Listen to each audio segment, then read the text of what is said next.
Welcome to today's webinar. County Health Rankings and Roadmaps is a program of the University of Wisconsin Population Health Institute. This webinar is brought to you thanks to the contributions of colleagues and partners in Wisconsin and across the nation, with support from the Robert Wood Johnson Foundation.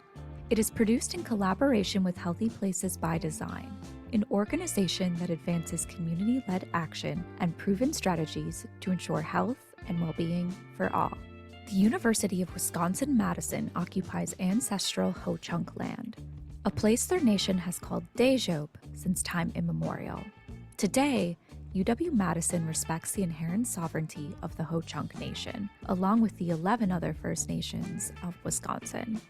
This webinar will be recorded. All speakers' views are their own. Guest bios and slides from today's webinar are available on our resource page. We will share a link to the resource page when the webinar begins. Stay up to date on all things CHR&R. Find us on Facebook, X, and LinkedIn. And if you haven't already, sign up for our newsletter by scanning this QR code with your phone's camera. It's the best way to find out about upcoming webinars, our podcast, and our latest tools and resources. For your convenience, the QR code will also continue to be displayed for the remainder of this short video. Your facilitators today include our host, Erica Burrows-Girardi, with support from CHR&R Communications Specialist, Colleen Wick, and the Senior Project Director from Healthy Places by Design, Joanne Lee. We invite you to continue the conversation. Join our discussion group immediately after the webinar. Joanne Lee will be our lead facilitator, and watch for a chat from Colleen for details on how to join the group after the webinar.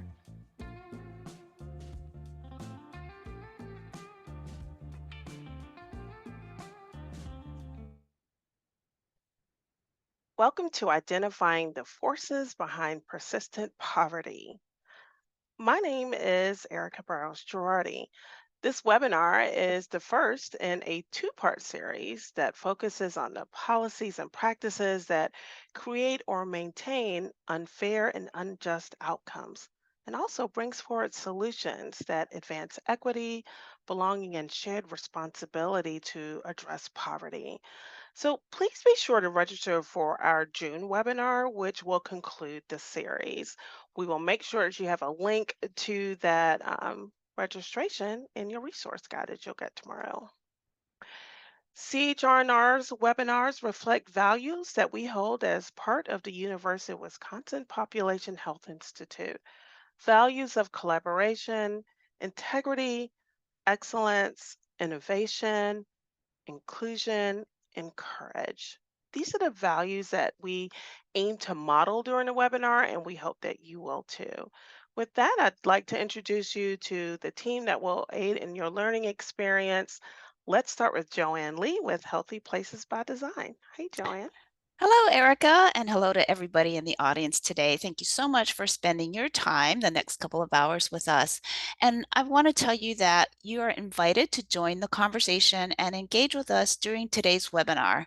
There's two ways to engage, and one way is through the Q&A box. Here you want to enter questions that you have for our guest speaker by using this Q&A box. And I will be monitoring it and will queue up questions for Dr. Schaefer, and we'll answer as many questions as we can during the live webinar. You can also engage with other participants in the group chat. And so I'm going to hand it over to Colleen Wick to tell you how you can engage in the chat.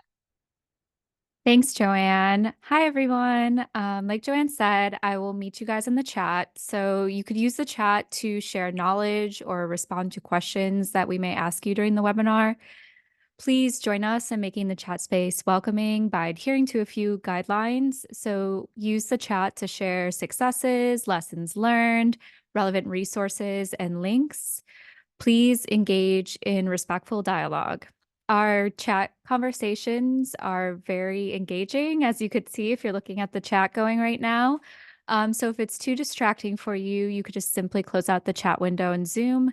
Also, please note that the views expressed by speakers and participants are their own. They don't represent CHR&R or Healthy Places by Design. And again, if you have any questions for the panelists, please use the Q&A box. And now I'll pass it on to our technologist, James Lloyd. Oh, thank you so much, Colleen. I'm James, and I work with County Health Rankings as the technology coordinator, and I'm here to make sure the technology works as well as possible during our webinar. And so if you do experience a problem, send a message to the Q&A pod, the question and answer pod, and that way I can try and do everything I can to make sure you have a fantastic experience. Erica, this is going to be a great webinar. I'm handing it back to you. Oh my gosh, yes, it is. So thank you to our production team who makes our webinar so awesome. About 60 years ago, President Lyndon B. Johnson declared America's war on poverty from the front porch of the Fletcher family home in Kentucky.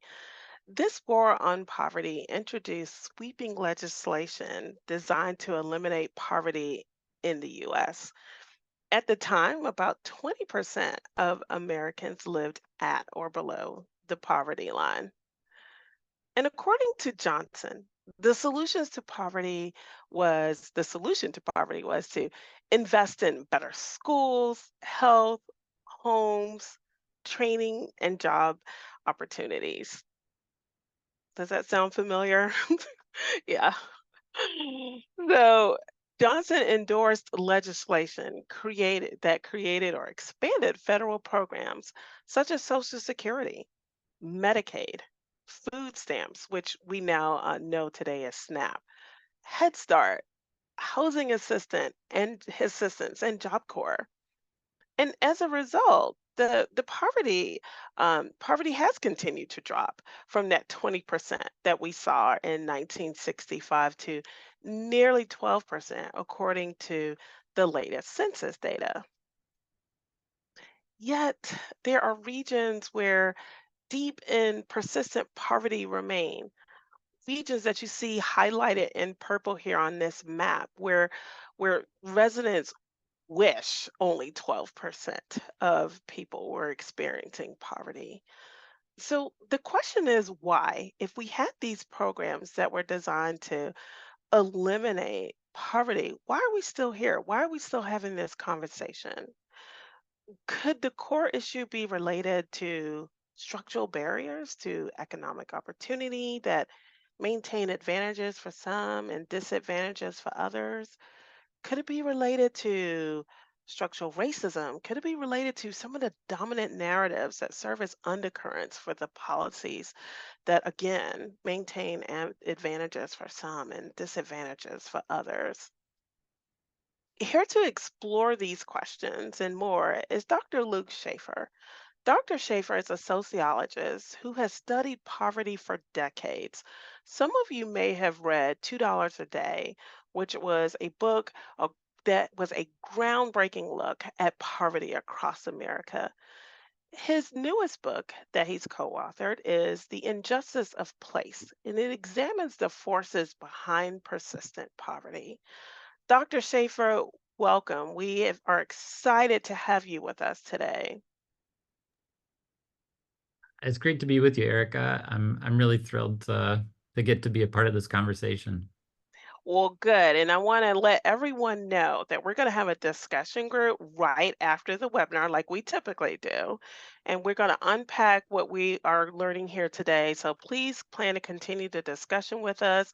You heard during the video intro that these discussion groups are facilitated by Joanne. They're always engaging and they give you the opportunity to share with and learn from others. Again, Colleen's going to be chatting out information at the end of the webinar so you can link to that discussion group. Um, and Dr. Schaefer is going to join us. So I'm excited about that. So, Dr. Schaefer, I'll let you know that a few colleagues and I here at CHRNR were said we're going to have an hour with Dr. Luke Schaefer. Like, what could we ask him? What are some of the burning questions that are just circling in our heads, and we know are circling in the heads of our audience that you can answer. So we came up with a bank of about 9 questions, and we're going to get through as many as we can today. I know you've got some amazing maps and pictures that you want to share with us related to your research, but I want to start with this question. Can you give us just a brief overview of the initiative that you created that's called Poverty Solutions? What does Poverty Solutions do? Poverty Solutions is a university-wide initiative at U of M. It actually comes out of the president's office. And our mission is to partner with communities to find new ways to prevent and alleviate poverty. So I think part of the ways, one of the ways that we try to differentiate ourselves from others among sort of academic poverty centers, an amazing one, perhaps the best known nationally one at the University of Wisconsin, the Institute for Research on Poverty, is that our focus is really on systems level change. We want to be a part of working with policymakers and working with communities to change systems to work better for low-income families.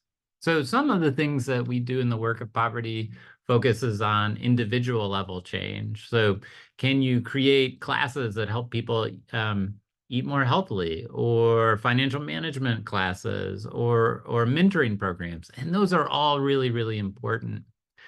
But our goal has been to focus on the systems that maybe don't work like they should for families at the bottom of the economic ladder. And sometimes they don't work as an accident or is not purposeful. Sometimes systems don't work on purpose, right? We have the long history of segregation, residential segregation, especially in segregating Black Americans, was all driven by or abetted by law and policy. So sometimes the work of systems level change means trying to roll back things that have actually hindered economic mobility, hindered families from rising above poverty. Sometimes it's about creating new programs that can make a labor market work better or public transportation work better. A lot of the times, Erica, I think it actually comes on issues that we don't think of as the usual suspects. So I'll give you sort of one example. Our initiative, Poverty Solutions, does a lot of work in Detroit. The book that we're going to talk about today is rural, but in Detroit, some of the things, one of the interesting things, of course, is that rural poverty and urban poverty, there are differences, but there are also similarities. But when we started to talk to families to say, like, what are the policy level issues that really keep families from escaping poverty? You can imagine the top 10 things that were on my mind. They're the things Lyndon Johnson said. They're things that many other people have said, right? Job training, transportation, childcare, whatever it is.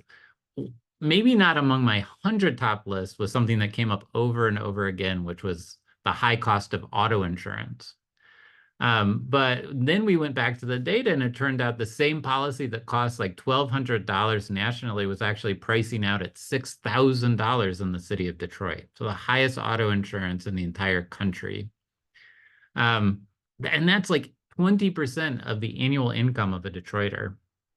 So you think about like the system that puts families in. Most of the jobs are geographically available to lower income folks are actually in the suburbs in Detroit, or at least pretty far away. So cars are really important. It actually turns out a lot of jobs require you to have a driver's license and auto insurance in a car.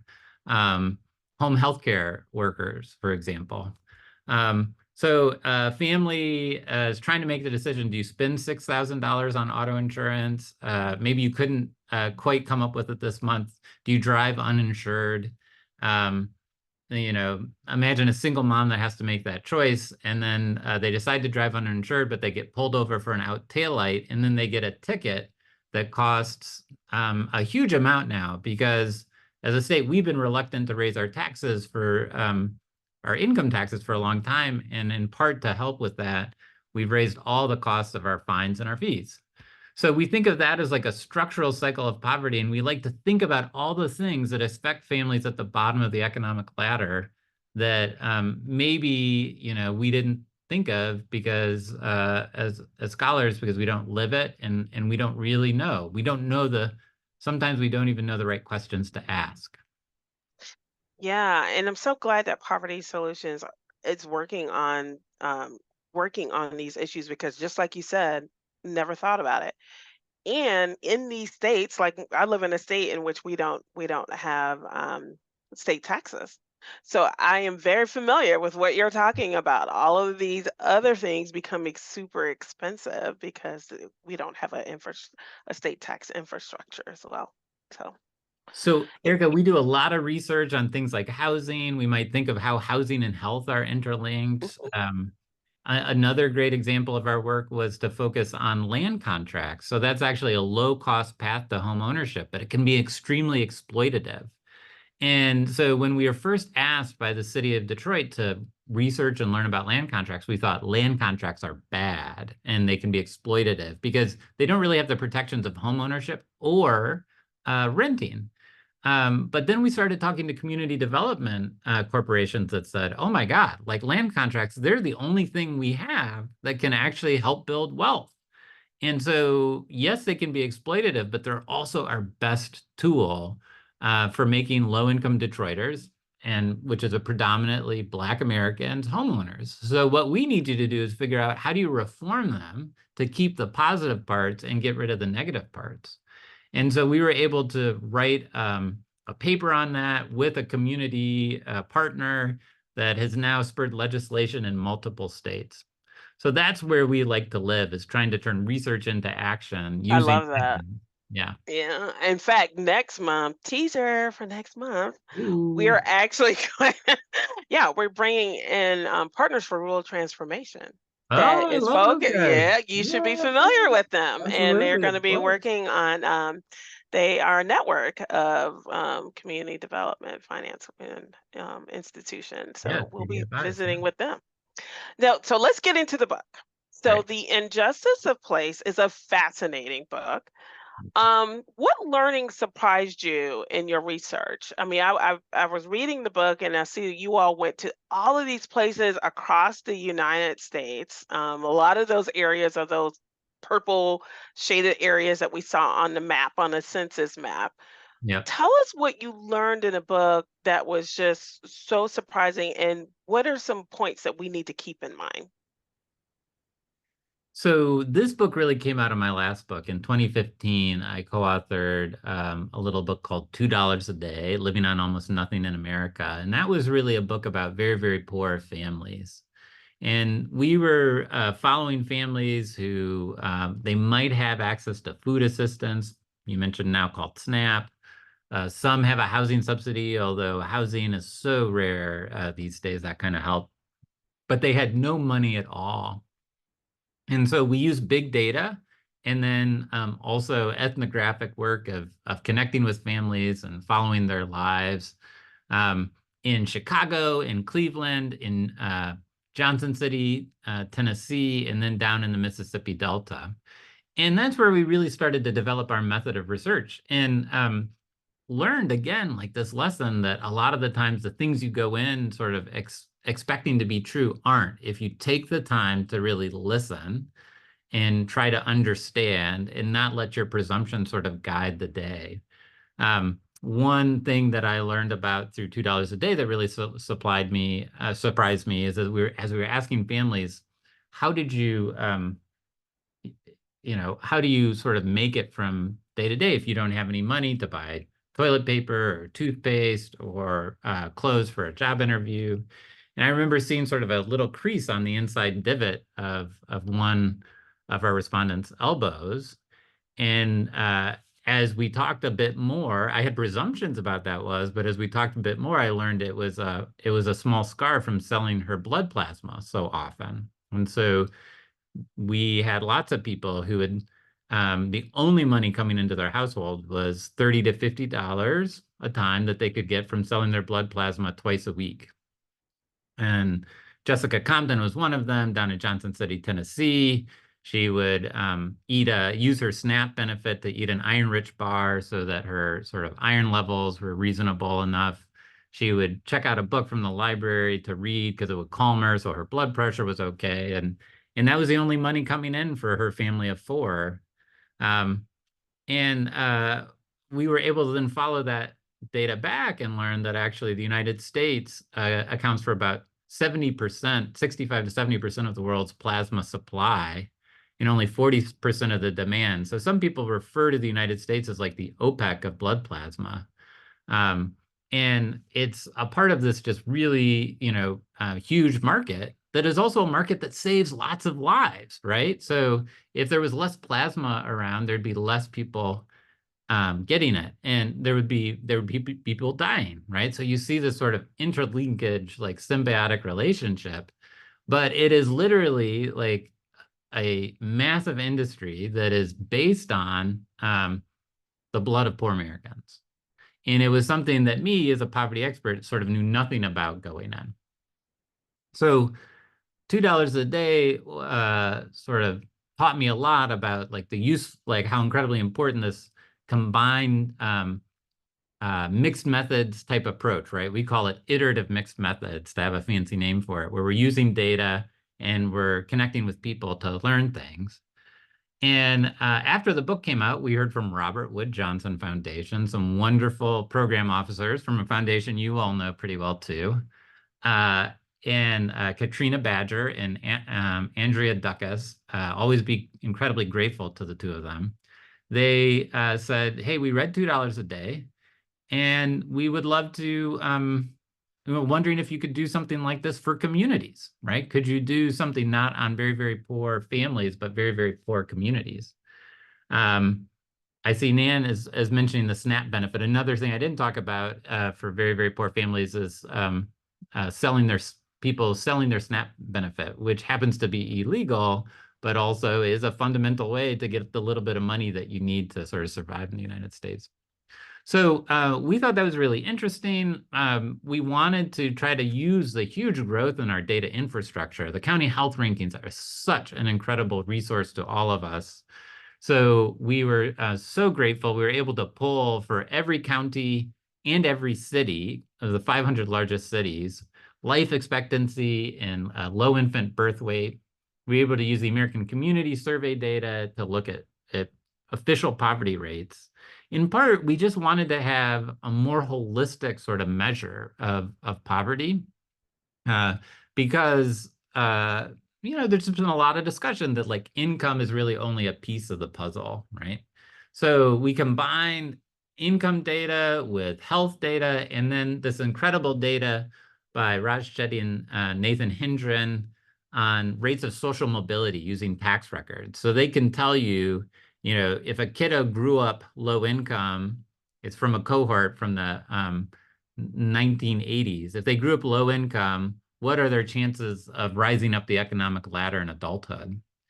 And the fascinating thing about all of this is how much variation there is across all of these metrics. You've got from county to county, not even the most extremes, but across many counties, you've got life expectancies in this country, thanks to you all, we know that are more than a decade different, right? That's incredible. Like, depending on where you live, you can expect to live a decade more or a decade less. We've got differences in low infant birth weight that are like, I think, 3 to 4 times, higher depending on where you live. Poverty rates. And then really fascinating is the fact that with social mobility, there's some places where the American dream that if you grow up poor, you're just as likely to rise to the middle class as anyone else. There's some places where that is true, actually, where we are living up to that. And then obviously there are lots of places where it's absolutely not, right? And if you grow up poor, you're likely to be poor as an adult. So we put all these data in together and use principal component analysis to basically rank them on a continuum of disadvantage. And I think the thing that was really striking right at the start, and as I like to say, Erica, this was a book of surprises for me, was that when we looked at the very, very poorest places, it wasn't dominated by the northern cities. I've spent a lot of time in Chicago. There's tons of books written about New York, lots of stuff written about LA. And in that most 100 disadvantaged places, according to all these measures, it was 90% rural, right? It was rural communities. And then the fact that those rural communities, in this book, The Injustice of Place, Susan, I got you, Suzanne, is that those rural places really don't look like, I think, what a lot of people think rural places look like either. That they Many of them are predominantly people of color. So you have rural communities that are a majority Black Americans, Hispanic Americans, and it's just a very different picture of what sort of the deepest disadvantage is than I think a lot of us have in the field.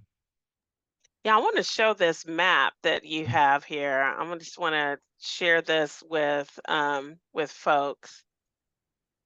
So here you see different regions. Let's talk about what we're Yeah, seeing on this yeah, map. yeah. Yeah, so you can see down at the bottom the scale, you've got the most disadvantaged to the most advantaged, the places of the greatest advantage. And what you can see is disadvantage really sort of clusters into a few big spaces that they don't look completely different from what a map of the concentration of poverty would look like, Yeah. or what persistent poverty looks like. But there are some really interesting insights from combining all of these things. But you've got, central Appalachia right there. We're looking at like Kentucky and West Virginia. You've got the surrounding states there. That is a predominantly white space, right? So you've got incredibly deep poverty, poor life expectancy, low social mobility in central Appalachia, down to the Tobacco Belt. This is the part of the country that was dominated. Oh, and I guess I should mention Central Appalachia was dominated by coal for a very long time, a single extractive industry. Before that, it was actually timber. Before that, it was salt. Down to the Tobacco Belt, actually changed over from cotton to tobacco after the discovery of bright leaf tobacco, which it's like as a cured process that allowed for the rise of the cigarette. And so it fuels a single industry that impacts the health, obviously, of humans all over the world, but is a driver of industry for the entire nation. Down to the Cotton Belt, right? So over on the western edge, you can see that's the Mississippi Delta sort of coming down and then going across that Cotton Belt. This was a place that for decades was completely dominated by cotton, not just before the Civil War, but even more so after the Civil War for years under tenant farming and Jim Crow. And then South Texas, which is a space that after the 20th century, we figured out irrigation, and it becomes like a bed for tabletop vegetables. So each one of these clusters is actually places that was dominated by a single industry for long periods of time, a single extractive industry that required a very large low-wage labor force. And the industries were controlled by a small number of individuals, a group of elite, who actually controlled every facet of society in these places. And so social, political, and economic life all revolves around sort of basically the perpetuation of a single industry in a social order that supports it. Yeah, and it kind of leads me to our next question because here at CHRNR, we're increasingly focused on the role of power and how that the Yeah. power, um, the role of power in advancing, health equity. So, what do we need to do to build power to make progress on eliminating poverty, or in some cases, shift power? I mean, you were saying like power is held very tightly by a few people in these areas, and this is what we saw happening in across these deep pockets of persistent poverty. What do we have to do to build or shift power? Well, I think the first lesson, if I take one step back from that, Hmm. is that the incredible importance of history. And Erica, I don't know if it's helpful to put up like two slides after the one that you were just showing. Yeah, I can do But that. we were really struck as we started to talk, and we heard about these different industries that really dominated these places. And they all have their unique histories, and also the history of slavery, I think, is a history unto itself, right, of exploitation and subjugation. The IDD is the index of deep disadvantage, which is Okay. this multidimensional aspect. But you can see, like, just right here, this is a map of the Deep South of our IDD, and it's put together next to, as we did in an early research meeting, a map of enslavement in 1860. And we've always just been struck that not just the general picture, right, but the very gradation of these two maps really match each other. And so I think a key point is that you're absolutely right. We should think about the role of power, right? We should think about the importance of these relationships. And I think in the space of poverty, and probably in the space of like healthcare research, Erica, like we have a tendency to problematize the individual, right? The individual who is not behaving as they should, is uh, their behavior needs to change. And I think this book tries to elucidate how, at least in these places, but I think we can see parallels in a lot, that really we have to understand everything in a relationship. That things are the way they are because of deep history, and because the systems were put in place to support certain things, right? In this case, right, an industry that didn't just fuel the local economies, but really fueled like the growth of a nation, right? Cotton spurs everything in the United States. I mean, not everything, but it's hugely consequential, and not just in the United States, but cotton picked by tenant farmers in the American South go over to the United Kingdom to be turned into textiles. So it's really all of these things. The coal fuels the nation, right? Tobacco spreads everywhere once we get the cigarette. So understanding that history and understanding the power, I think that one of the things that we hope this book will do is, by delving into some of the history, we see some of the mechanisms by which that happens, right? The nuts and bolts. I think of it sometimes as like the nuts and bolts of structural racism. One of my favorite passages in the book is about segregationist academies. So in the South, when finally it looks like, it's not going to be possible to avoid school integration anymore, there becomes this sort of a very big movement to create private schools that can basically replicate segregation. And the Citizens Council, which is often called like the White Citizens Council, actually publishes a how-to guide of how to start a private school. And there is the extraction of books, of buses, of desks, like all sorts of things from public schools to these private schools through, ostensibly legal mechanisms, which then can be used to sort of reproduce the same type of segregation that existed before. And so understanding those exact sort of levers, right? Like that history of how that happened, they talk about the ways that power can be used, both acknowledging, right, it can be used for the purpose of segregating and for exacerbating inequality, for structural racist reasons. And but it also sort of shows like the things that we have to counter sort of at a very granular level to get very different outcomes, right? In the places where power actually exists.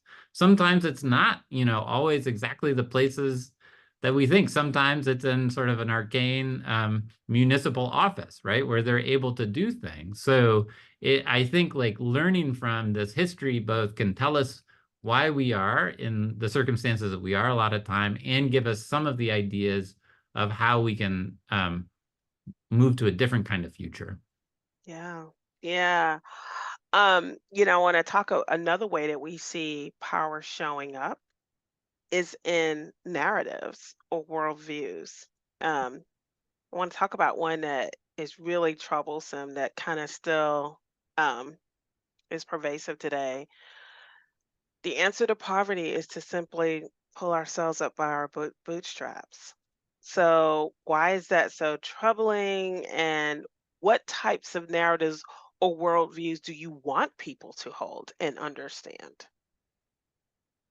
Yeah, I think this is such a great point and such an important point. And this book was really eye-opening in that for me too, because as we went back into the history, we could see that like the narratives that basically the poor are poor because they don't work hard enough, right? You can trace that back like all the way back to the founding of our country. You can trace it back over the ocean to sort of the ancestral roots of those who had power at the start in the United States. Um, and another one is like if we give the poor anything, they're not going to work, right? And so, what's interesting to me is how time invariant these narratives are, right?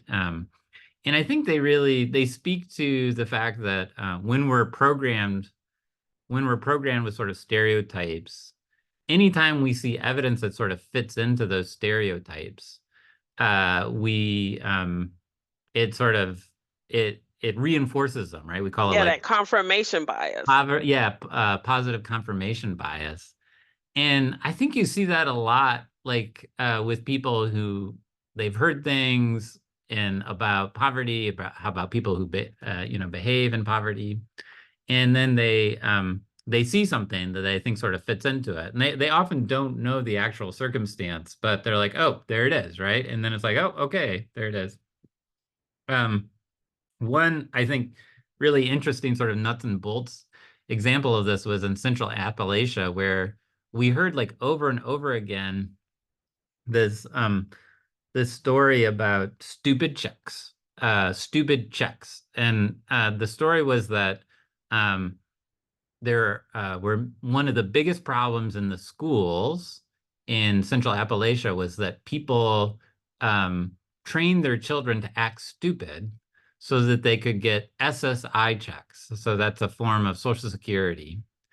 And so kids, there were these quotes. You could see it in national media from people who sort of like helicoptered in and then talked to community leaders and thought they were getting the real story. And community leaders are important and they can tell you a lot of things, but they're often not, they have one perspective and they often carry on these stereotypes, right? So we hear over and over again, oh, there's this epidemic of people like training their kids to act stupid so they can get Social Security because they don't want to work hard. So we went back to the data and like we could tell the percentage of kids in each of the communities in Central Appalachia that were on SSI.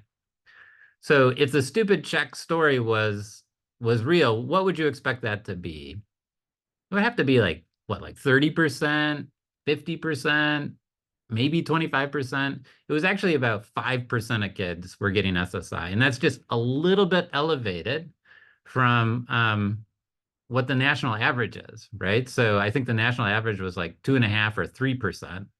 And in Central Appalachia, it was like 5% of kids. So can that really explain, like in mass, a problem with schools?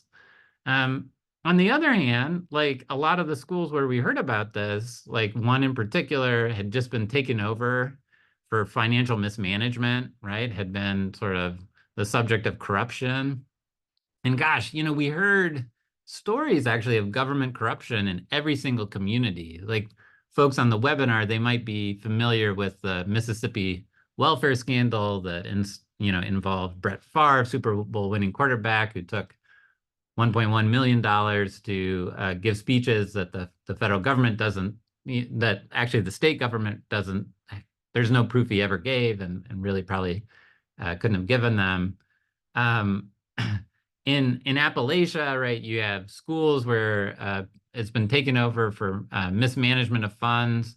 In South Carolina, we saw we saw like factories that had gotten huge like financial benefits, and the factory never came, never a single job was created. And down in South Texas, like in our community that we were in Crystal City, the FBI's descends on the city hall in 2016 and arrests every member of the city council except for one, the mayor and the city manager, all for racketeering.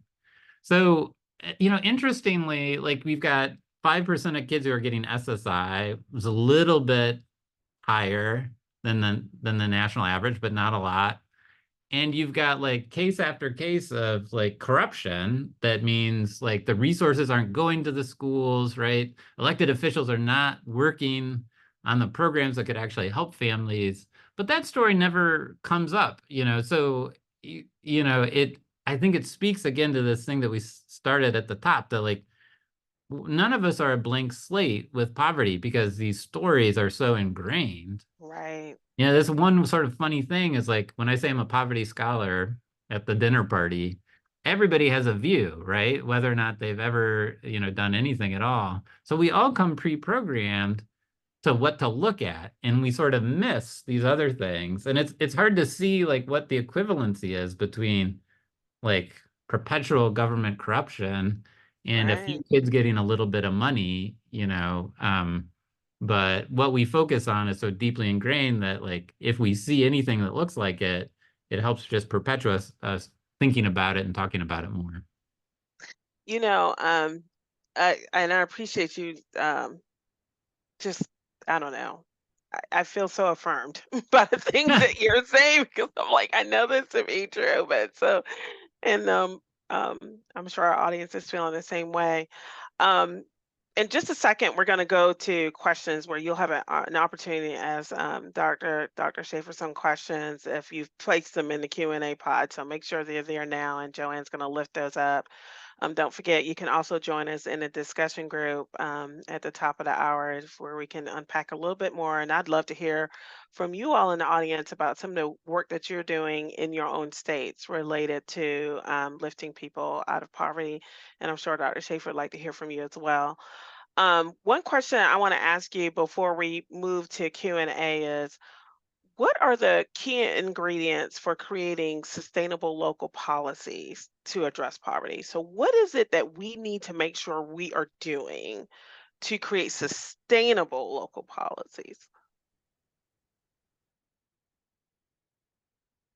So, with my first book, the answer to this was so much easier. It was like, families do better if they have a little bit of money to help them buy the things that they need. And that was part of what evolved into what became the expanded child tax credit of 2021, where we saw child poverty actually plummet, to the lowest level we've ever recorded. We saw food hardship plummet to the lowest level.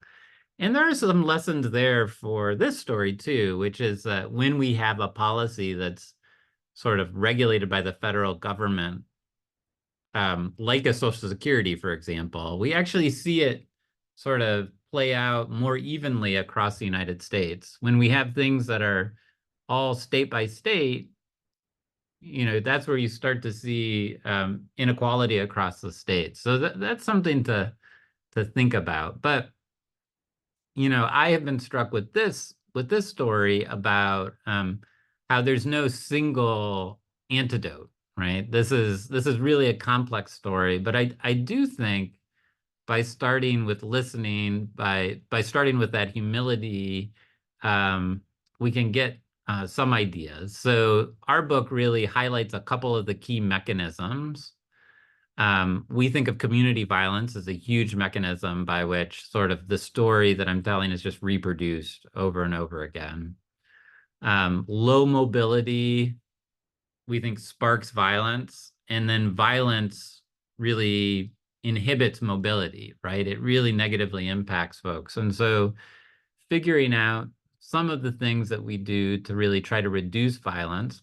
And another thing I didn't realize was how violent poor, the rural communities can be as well as urban communities. And like some of the places we were in Appalachia and the Mississippi Delta were just as violent per person as places like Chicago that we hear about, over and over and over again.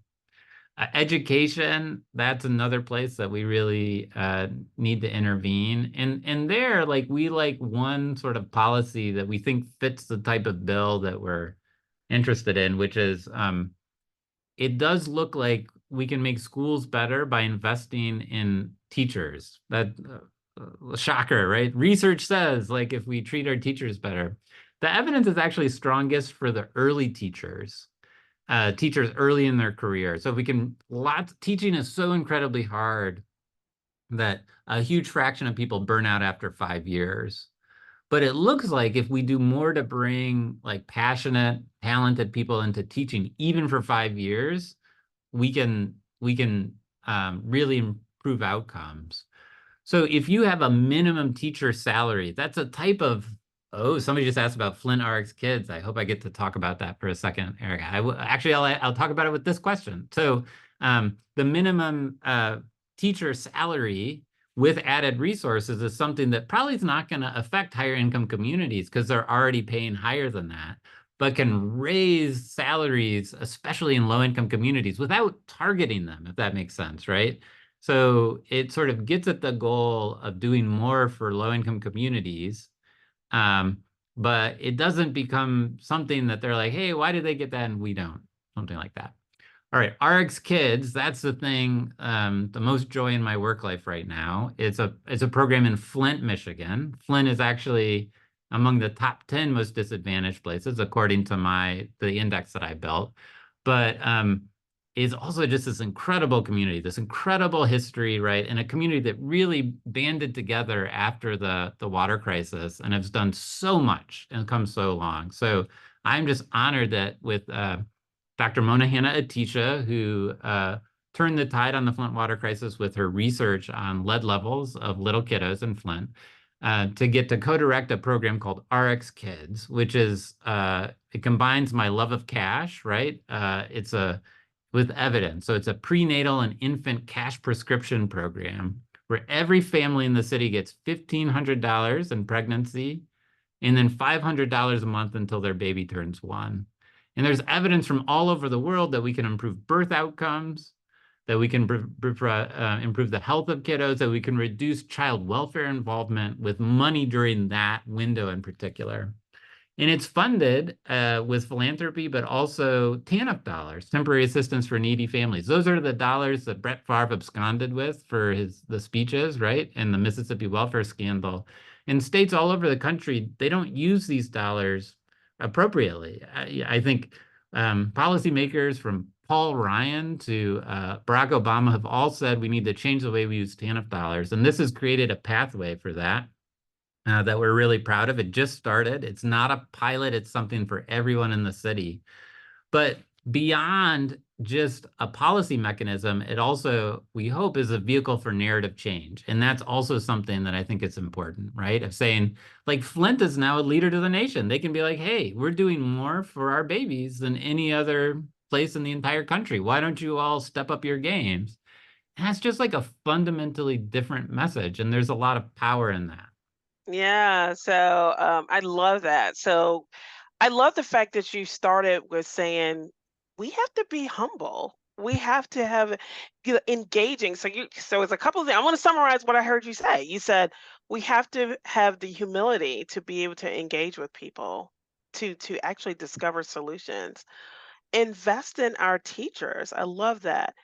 Be really creative in how we use our policy dollars and be intentional so that we are providing opportunities for people with policy. So policy and practices really mean a lot. And I'm also hearing so much about how important it is to have that community engagement piece. So Dr. Schaefer, thank you so much. We're not done yet, but I am going to shift things to Joanne for just a second. Let's see what questions have bubbled up. And then we're going to head to the discussion room, the discussion where we're going to have even more fun talking with you. So let me just pause and bring Joanne to the table. Joanne. Thank you so much, Erica and Dr. Schaefer. You really got people thinking and going, not only in the Q&A box in the chat. So I will have to apologize in advance because we're just not going to be able to get to every question during this live webinar. But as Erica said, folks, please join the discussion group. So we're going to get to as many questions as we can, Dr. Schaefer. And the first one is the first map that you showed. Really great visual. It really got people's attention. And so variations on the similar question, wanting to know if there's a link to the map with the methodology explanation Right. and what year was that map, or what, Great. the Such data good for that map. question. Yeah, so folks can go to theinjusticeofplace.com, and that'll take you right to a website hosted at the University of Michigan. So that's just the title of the book, theinjusticeofplace.com, where you can use an interactive map, and you can see actually all of we've gotten metrics for every county in the 500 largest cities that are all standardized for the entire country. And another thing that the data nerds have a special place in my heart for you all, because data makes me feel warm and cuddly inside. We have actually a spreadsheet available there that has not just the ones we used for our IDD, but lots of other social indicators like education rates, I think unemployment rates, from many different sources. That's part of what we really like about it. And there is on that page too, a technical appendix that will tell you about everything. I think we tried to take most things right before the pandemic. So you're looking at poverty rates in like 2019. They're actually 5-year averages. That's what allows us to get to such low levels of geography. But the source material will also help you get to those things, for the most recent data as well. So everything is at that site. Perfect. Wonderful. And I know you're going to get lots of hit on that website, lots Right. of hits. So you talked about housing and how some of the policies and practices actually keep people in poverty. And so Anthony wanted to hear your thoughts. Is home ownership as a strategy to build wealth? So what are your thoughts on that? I think, what are sort of the negative and positive? How do you, I guess, strike the negative and the positive with home ownership being a route to try to achieve wealth? So I don't think sort of home ownership not being a pathway.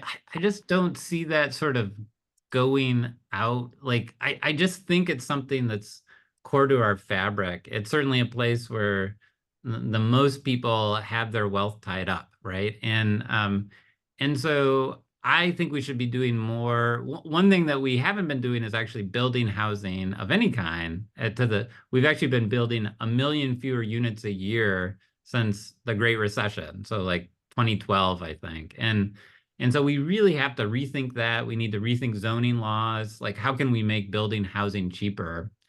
But then I think where I would take people is to the nuts and bolts of home ownership.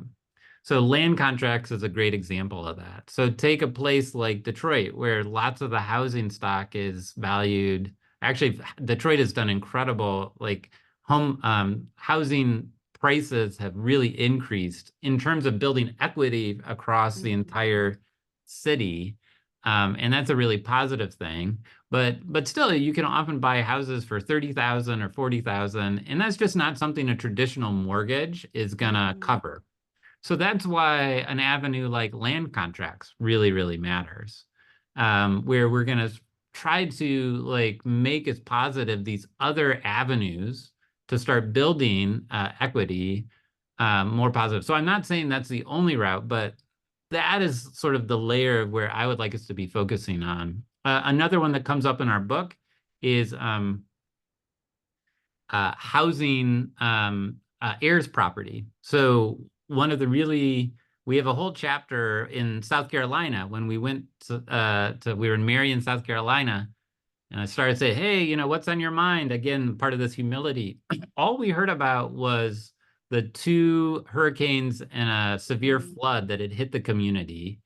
And what was noticeable just from driving around was like there are some places where there was work being done to rehab the houses that have been hit by these natural disasters, and they were more predominantly white. And then there were lots of places where people just like years and years afterwards had gotten no help at all. And we were in homes that people were still living in where actually you could see like the water line because everything was mold underneath on the drywall. And so for a long time, our programs of natural disaster recovery have not worked as they should. Mm-hmm. And actually, families who just pass their houses from generation to generation, but they don't formally sort of inherit them from one generation to the next. They're not able, or it's much harder for them to access help like that. Uh, and so actually, like when a community gets hit by a natural disaster, higher income communities, they end up wealthier afterward. It's still a tragedy, but they end up wealthier because they get help and their houses end up Right. nicer than they were before. In low income communities and predominantly communities of Black Americans, especially, end up poorer afterward. Yeah. So we have to be thinking about like, how do we think about home ownership? Heirs property also makes it harder to get a loan to do work on your home. So are there ways to like navigate that? Right. We're going to start talking about home insurance is another one. Where there's actually racial disparities in who gets charged what kind of home insurance. So think about like the nuts and bolts. Yeah, great examples. One of the things I so appreciate about you is you have the data, you go get the data, but then you go and actually talk to people in places and say, is this true? What is the story behind the data? And that just is so, so powerful and helpful. All right, we had two similar questions wanting to know, people are already thinking about what can we do about this problem? You Okay. just are really, not only were you instructional, you're being very inspirational, I have to say. So a couple of our attendees wanted to know what you think about strategies like universal basic income or guaranteed income types of initiative. Yeah, it's such a good question. So I think of myself as GBI, guaranteed basic income, or UBI. I think of myself as like UBI curious. I think it's I believe that cash can often be, I'm sort of libertarian enough to think like sometimes it's just better to give people the money than to give them stuff. But how a UBI would actually roll out in society in a way that was positive, I think there's just so much more to explore on that. We saw a lot of what worked during the pandemic. I don't think people appreciate how incredible the economic impact payments and especially the expanded child tax credit were in like staving off a massive recession. And actually, like we actually at the end of 2021, after a period where we lost 20 million jobs, Americans had the best credit scores they'd ever had at the end of 2021 because they got money and they used it to pay off their debt. So that's pretty compelling. But just one more point on that, which is I'm firmly a child cash benefit person.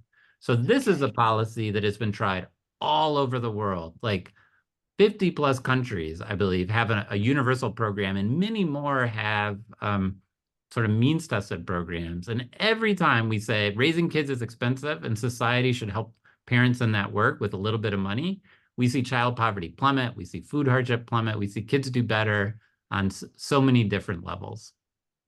Wonderful. Well, we're out of time. Erica has come back, but again, I just want to encourage folks who did have questions we couldn't address to come over to the discussion group. Thank you so much, Dr. Schaefer. My pleasure. And thank you so much, Joanne, for leading that. Colleen's chatting out a link to our feedback survey for this webinar, and if you would just click on it and complete the feedback survey later, we would be most appreciative. Thank you so much for doing that. Join us next month when we're going to continue this discussion about poverty. This time, we're going to explore some more successful strategies to reduce poverty, strategies rooted in equity, cultural traditions, and community expertise.